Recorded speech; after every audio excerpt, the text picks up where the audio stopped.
എങ്ങനെ ഒരു സ്വസ്ഥമായ ആത്മീയ ജീവിതം നയിക്കാം എന്ന് ഇന്ന് മനുഷ്യർ 99% വ്യക്തികളും ചിന്തിക്കുന്ന കാര്യമാണ്.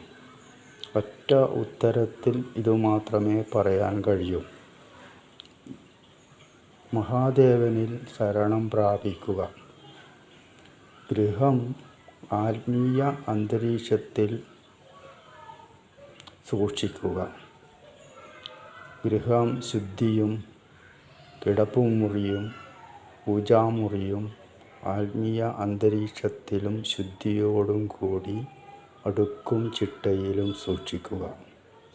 വീടിന് മുൻവശത്ത് ഒരു തുളസീവനം, തുളസിത്തറയല്ല, കുറേ തുളസികൾ ഒന്നിച്ചു നിൽക്കുന്ന ഒരു തുളസീവനം സ്ഥാപിച്ച്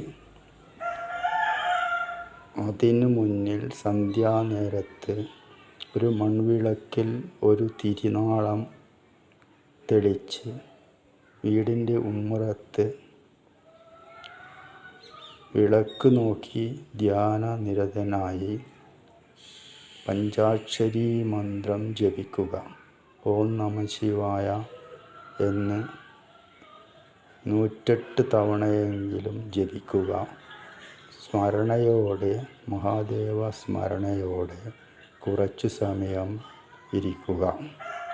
തുടക്കത്തിൽ ഇത്രയും മതി.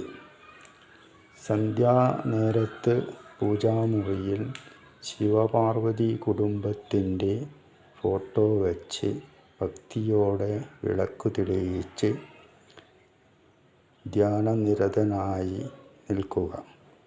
പിന്നീട് ആഴ്ചയിലൊരിക്കൽ ഹൈന്ദവ മഠമായ അമൃതാനന്ദമയി മഠം ശാഖകൾ ഉണ്ടെങ്കിൽ ആഴ്ചയിലൊരിക്കൽ സൺഡേ പ്രോഗ്രാമിൽ പോകുന്നതും വളരെ നല്ലതായിരിക്കും.